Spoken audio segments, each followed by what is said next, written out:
The snow was falling so heavy you could barely see 10 feet ahead. Jack Miller, a single dad and an Army veteran, stood at the front porch of his old farmhouse in Montana, staring at the storm swallowing the road. His daughter, Emily, just 11, was inside by the fireplace, sketching in her notebook. Jack had seen tough winters before, both overseas and at home, but this storm felt different, angry, relentless. That's when he heard a distant roar of motorcycles. It didn't make sense. No sane rider would be out in weather like this, but the sound grew louder until, through the blizzard, a convoy of leather-clad men on Harley-Davidsons appeared, headlights glowing faintly through the snow.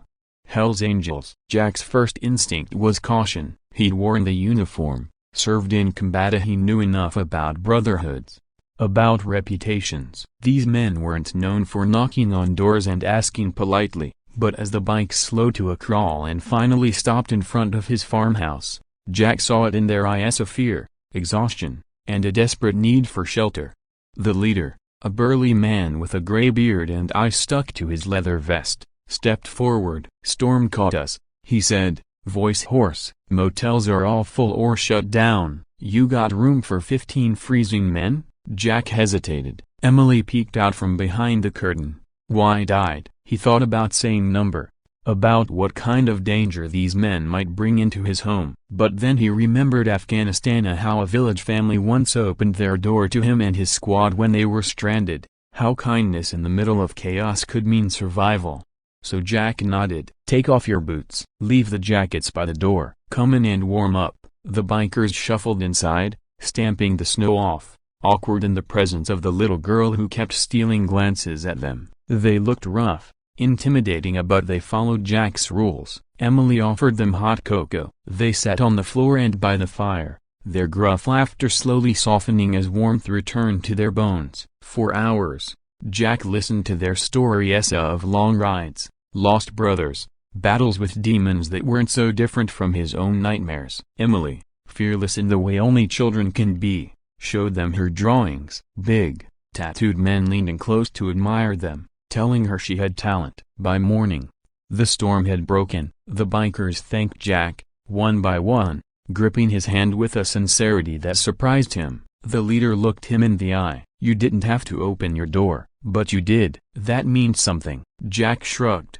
"Just seemed like the right thing to do." They roared off, 15 bikes disappearing down the snow-lined road. Jack figured that was the end of it. But the next day he heard it again, the roar of engines. Louder this time. He stepped outside and froze. Down the road, stretching farther than he could see, were motorcycles. 100, 200, maybe more. The sound shook the air. They pulled up slowly, in formation, chrome glinting in the pale winter sun. One by one, they lined up in front of Jack's house until the entire street was filled. Emily clutched his arm, eyes wide with wonder. The gray-bearded leader stepped forward again, this time not with 15 men but with an army. "Word got out what you did," he said. "You opened your home to us when no one else would. Respect like that don't get forgotten." Jack didn't know what to say. He wasn't looking for thanks or favors. But then the men began unloading supplies, boxes of food, firewood,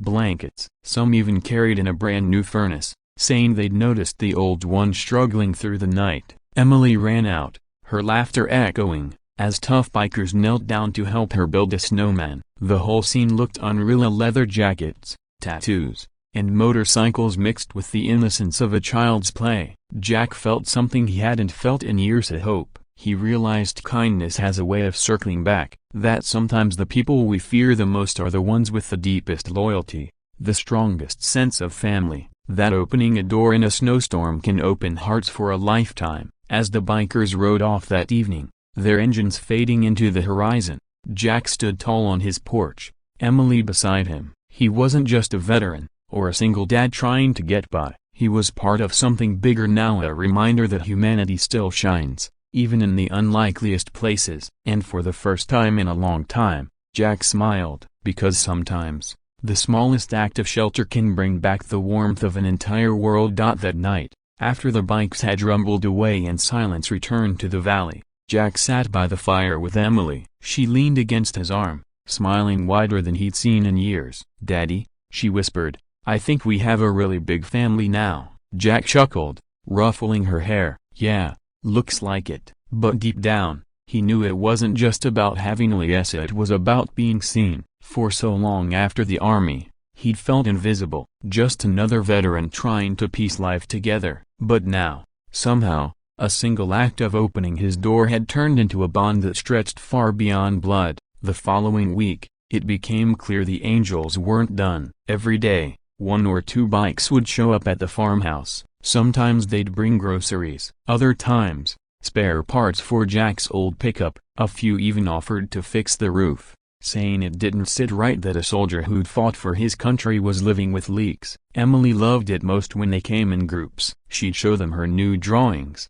and the biker men who once made people cross the street in fear would crouch on the floor like kids, arguing over who got to keep which sketch.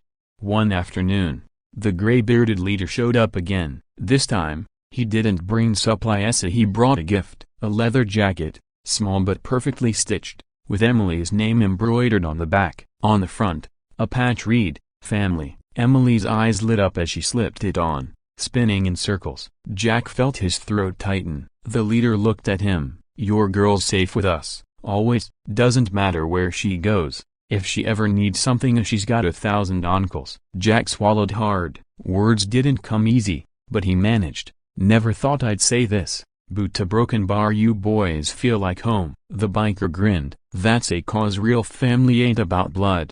It's about who shows up when the storm hits." And with that, he roared off into the horizon. Jack stood there long after the sound faded, holding Emily's hand. For the first time since the war, the weight on his shoulders felt lighter. He realized he wasn't fighting alone anymore. And deep in his chest, something shifted, a proof that kindness can ripple farther than we ever imagine. Because sometimes, the people you least expect become the angels you didn't know you needed.